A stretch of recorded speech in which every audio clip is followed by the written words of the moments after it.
હાલો start હો. નમસ્તે વિદ્યાર્થી મિત્રો, આજે સામાજિક વિજ્ઞાન પ્રકરણ 1 ભારતનો વારસો તેના વિશે હું માહિતી આપીશ. એટલે પ્રકરણમાં આપણે જોઈએ કે પહેલો છે ભારતનો વારસો. તો એમાં પ્રાચીન ગ્રંથ હતો છે વિષ્ણુ પુરાણ. એમાં આપણા સાંસ્કૃતિક વારસા વિશે કેટલીક માહિતી આપી છે. તેમજ પ્રાચીન સમયની જે વસ્તુ આપણી જૂની એટલે કે પુરાણી બાબતો છે વારસા એના વિશે માહિતી આપેલી છે. એટલે આ ગ્રંથમાં ભારત દેશ પ્રાચીન સમયમાં કેટલો ગૌરવશાળી વૈભવશાળી હતો તેની પણ વાત કરવામાં આવી છે. તો અહીંયા આપણે ભારતનું સ્થાન અને વિસ્તાર એ અહીંયા પહેલો મુદ્દો છે, તો એની ચર્ચા અહીંયા કરવાની છે. જો ભારત દેશ છે વિશ્વમાં વિસ્તારની દ્રષ્ટિએ 7મું સ્થાન ધરાવે છે અને વસ્તીની દ્રષ્ટિએ વિશ્વમાં ભારત બીજા ક્રમે છે. તો અહીંયા આપણે ભારત દેશ વિશે વાત કરીએ તો ભારત દેશ પ્રાચીન સમયમાં ભારત દેશ ભારત વર્ષ ભરતખંડ મહત્વનું સ્થાન ધરાવે છે. કે ભારતની 3 બાજુએ પાણી આવેલું છે. અહીંયા દક્ષિણે હિન્દ મહાસાગર આવેલું છે, હિન્દ મહાસાગર. પૂર્વમાં બંગાળાની ખાડી છે, બંગાળાની ખાડી, અને પશ્ચિમે અરબ સાગર દેશ આવેલો છે, અરબ સાગર.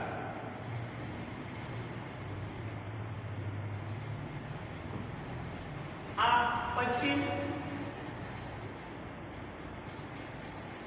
ઉત્તર, દક્ષિણ, પૂર્વ. વિશ્વમાં ભારત દેશ વેપાર માટે જાણીતો છે. વિદેશી પ્રજાનું આગમન વેપાર માટે થયું. તો પ્રાચીન સમયમાં ભારતમાં શક, કુષાણ, પલ્લવ તેમજ ઓસ્ટ્રેલાઇટ, મોગલાઇટ, નિગ્રો, દ્રવિડો, આર્યો આ બધી પ્રાચીન સમયમાં જે આપણા દેશમાં આવી તો એ શા માટે આવી? વેપાર કરવા. તો આપણે જોઈએ કે પ્રાચીન સમયમાં વિશ્વમાં સમૃદ્ધ દેશ આપણો હતો. કે આપણે 1000 વર્ષ પહેલાની વાત કરીએ તો વિદેશમાંથી જે અભ્યાસ માટે વિદ્યાર્થીઓ આવતા તો એમનું સપન હતું કે મારે ભારત જઈ અને સારું ભણવું છે, સારો વેપાર કરવો છે અને વિશ્વમાં નામ લેવું છે. આ આપણે જોઈએ તો લગભગ 1000 વર્ષ પહેલાની વાત છે. પણ અત્યારે ઊંધું ચિત્ર છે કે ઘણા બાળકોને આપણે પૂછીએ તો કહેશે, ભારતના જ બાળકો હોય તો એમ કહેશે મારે વિદેશમાં જવું છે, ફોરેન જવું છે અને ત્યાં અભ્યાસ કરવા જવું છે. તો ચિત્ર ઊંધું થઈ ગયું. ત્યારે 1000 વર્ષ પહેલા એવું ચિત્ર હતું કે વિદેશની પ્રજા ભારતમાં વેપાર કરવા માટે આવતી હતી. હવે જો આમ જોઈએ તો ભારત દેશનું સ્થાન, તો એનું મહત્વ અક્ષાંશ અને રેખાંશ કે ઉત્તર દક્ષિણ અને પૂર્વ પશ્ચિમ લગભગ 30°C અક્ષાંશ અને રેખાંશ વચ્ચે આવેલો ભારત દેશ છે. 30°C અક્ષાંશ અને રેખાંશ. તો આ જો સરળતાથી ઘણીવાર અક્ષાંશ યાદ રાખવો હોય કે આપણે અક્ષાંશ તો 8 થી 37°C અને રેખાંશ 68 થી 57. આમ બંને વચ્ચે અક્ષાંશ અને રેખાંશ વચ્ચે 30°C આપણે કહીએ 30°C નો અંતર છે. એટલે ઉત્તર દક્ષિણ લગભગ આપણો લંબાઈ અને પહોળાઈ સરખી લાગે તે 30°C નું અંતર છે. તો અક્ષાંશ રેખાંશ આપણે કાયમ માટે વિદ્યાર્થી યાદ રાખવા તો શું કરવું છે કે અહીંયા 0 કરવાનું છે, પછી 3, પછી 6, પછી 9 આ કર્યું પછી સરળ ભારત કેટલા અક્ષાંશ અને રેખાંશ વચ્ચે આવેલો છે તે તમને ખબર હોવી જોઈએ. તો અહીંયા ખાલી આમ જ જોડવાનું છે 8 7 અને બંને અક્ષાંશ અને રેખાંશ તમને યાદ પણ રહી જાય લાંબા સમયમાં.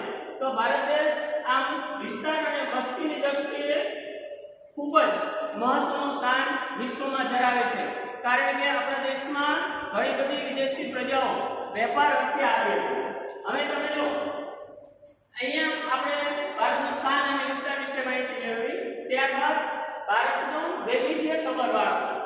તો ભારત આમ જોઈએ તો વિશ્વમાં વારસાની દ્રષ્ટિએ અગત્યનું સ્થાન ધરાવે છે.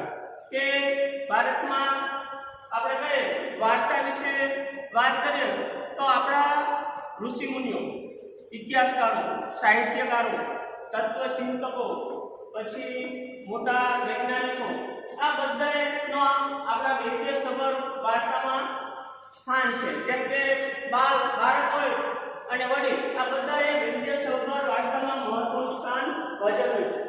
પછી સંસ્કૃતિનો અર્થ એટલે શું? તો સામાન્ય રીતે આપણે જોઈએ તો જીવન જીવવાની રીત, માનવી કેવી રીતે જીવન જીવે છે એને આપણે સંસ્કૃતિ કહે છે. એમાં માનવીની ટેવો, વિચારો, પછી વિવિધ ધાર્મિકતા તેમજ રહેણી આ બધી બાબતોનો સમાવેશ એમાં થાય છે. તમે વિચાર કરો, માનવીની જે વિકાસ ગાથા, આપણે પહેલા આગેવાનો હતો તો ગુફામાં રહેતો અને પોતાનું જીવન જીવતો હતો ગુફામાં. તો ગુફાથી અત્યાર સુધીની વિકાસ યાત્રા એને આપણે સંસ્કૃતિ કહીએ છીએ. તેમજ બીજી રીતે અર્થ કરીએ તો સંસ્કૃતિ એટલે જે માનવી છે એ પોતાના મૂલ્યો, ટેવો, આ બધેથી જે એક નિર્માણ થાય છે એને આપણે સંસ્કૃતિ કહીએ છીએ. હવે ભારત સાંસ્કૃતિક વારસો, તો જો આમ જોઈએ તો ભારતનો સાંસ્કૃતિક વારસો છે એના 4 પ્રકાર પડે છે. પણ અહીંયા પાઠની અંદર આપણે 2 પ્રકાર ભણવાના છે, પ્રાકૃતિક વારસો અને સાંસ્કૃતિક વારસો. તો આ 4 પ્રકાર છે. એમાં આપણે ભૌતિક વારસો એટલે માતા પિતા પાસેથી આપણને જે સ્થાવર મિલકત, સોનું, મકાન આ બધું પ્રાપ્ત થાય છે તેને આપણે ભૌતિક વારસો કહીએ છીએ. પછી જૈવિક વારસો, તો બાળકનો જન્મ થાય ત્યારે આપણે કહીએ એના પપ્પા જેવો ચહેરો છે, એના જેવો જ લાગે છે, એના જેવી હાઈટ હોય તો એને આપણે જૈવિક વારસો પણ કહીએ. ઉદાહરણ તરીકે લઈએ, કોઈ એક્ટર હોય તો એનું બાળક જ્યારે એક્ટર બને ત્યારે બધા લોકો એમ કહેતા હોય છે એને જૈવિક વારસો પ્રાપ્ત થયો છે. તો આ એને આપણે જૈવિક વારસો કહીએ છીએ. હવે અહીંયા આપણે 2 વારસા ભણવાના છે પાઠના આધારે. એક પ્રાકૃતિક વારસો,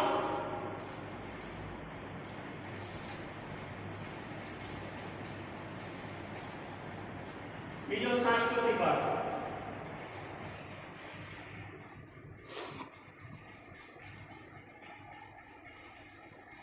અને પ્રાકૃતિક વારસો એટલે માનવી અને પ્રકૃતિ અને પર્યાવરણ વચ્ચેનો નિકટતમ સંબંધ, તેને આપણે પ્રાકૃતિક વારસો કહીશું.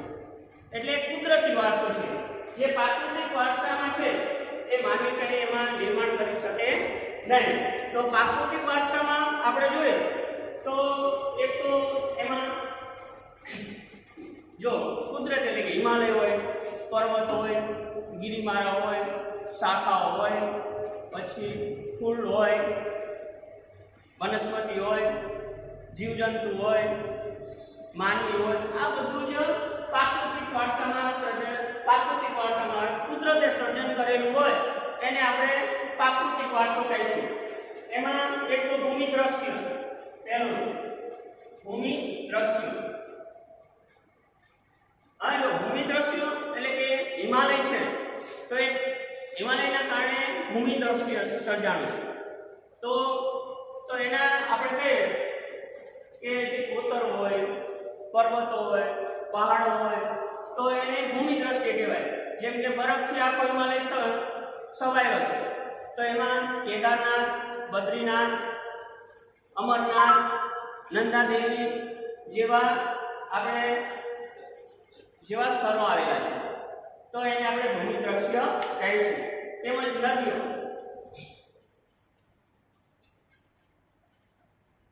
નદીઓ એ લોકમાતા છે આપણે, કારણ કે નદીઓના કિનારે, સિંધુ અને રાવી નદીઓના કિનારે આપણી સંસ્કૃતિની પામી છે એટલે કે વિકાસ થયો છે. પહેલાના સમયમાં આ જે માનવ વસાહતો હતી નદી કિનારે હતી. તો એના કારણે આપણી નદીઓ જોઈએ, ગંગા, બ્રહ્મપુત્રા, કાવેરી, કૃષ્ણા, ગોદાવરી, આ નદીઓ અગત્યનું અને મહત્વનું સ્થાન ભારત દેશમાં ધરાવે છે. નદીઓની વિવિધતાની દ્રષ્ટિએ આપણે જોઈએ કે નદીઓ આપણને પીવા માટે પાણી, વિદ્યુત માટે પાણી, પછી સિંચાઈ માટે પાણી, આ બધી રીતે આપણને નદીઓ ઉપયોગી છે. એના કારણે નદીઓ લોકમાતાનું સ્થાન ધરાવે છે. પછી વન્ય જીવન, એટલે કે વન્ય જીવનમાં આપણે જોઈએ તો આપણા જે પ્રાણીઓ છે, વાઘ, સિંહ, દીપડો, ચિત્તો, રીંછ, આ બધા વન્યજીવો પણ મહત્વનું સ્થાન ધરાવે છે. એ આપણા દેવી દેવતાઓ છે, એના પોતાના વાહનો પણ છે. અને આમ પ્રાણીઓ પણ એ મહત્વનું સ્થાન ધરાવે છે. પછી વનસ્પતિ જીવન, તો આપણા દેશમાં વનસ્પતિનું પણ ઘણું બધું મહત્વ રહેલું છે. એમાં આપણે જોઈએ કે વનસ્પતિ એ આપણને અનેક રીતે ઉપયોગી છે. જેમ કે તુલસી, વડ, પીપળો, તેની આપણે પૂજા કરીએ છીએ. જેમ કે વડ સાવિત્રીનું વ્રત હમણાં જ ગયું, તો સ્ત્રીઓ એની પૂજા કરે અને એના પૂજન કરે. એના કારણે જે વૃક્ષો છે એ પણ આપણે પૂજનીય છે. જેમ કે એમાં આપણે જોઈએ કે ઔષધીય તરીકે પણ જે વૃક્ષો ઉપયોગી છે એમાં મહત્વના આપણે જોઈએ આંબળે, હરડે, આ બધી વનસ્પતિઓ જે આપણે આયુર્વેદિકમાં ઉપયોગી બને છે. જેમ કે નેચરોપેથી દવાઓ બનાવવામાં, આયુર્વેદિક દવાઓ બનાવવા, એના કારણે આ વૃક્ષોનું પણ ઘણું મહત્વ છે. તેમજ આપણા ફૂલો હોય તો એનું પણ સ્થાન આપણા રાષ્ટ્રીય ચિહ્નોમાં પ્રાપ્ત થયું છે. રાષ્ટ્રીય ચિહ્નો એટલે કે એમાં વાઘ, પછી હાથી, બળદ, ઘોડાની આકૃતિઓમાં એનું સ્થાન મળ્યું છે. એટલે આપણા દેશમાં વન્ય જીવનનું પણ ઘણું મહત્વ છે. અને સાંસ્કૃતિક વારસો 10 મિનિટ થઈ.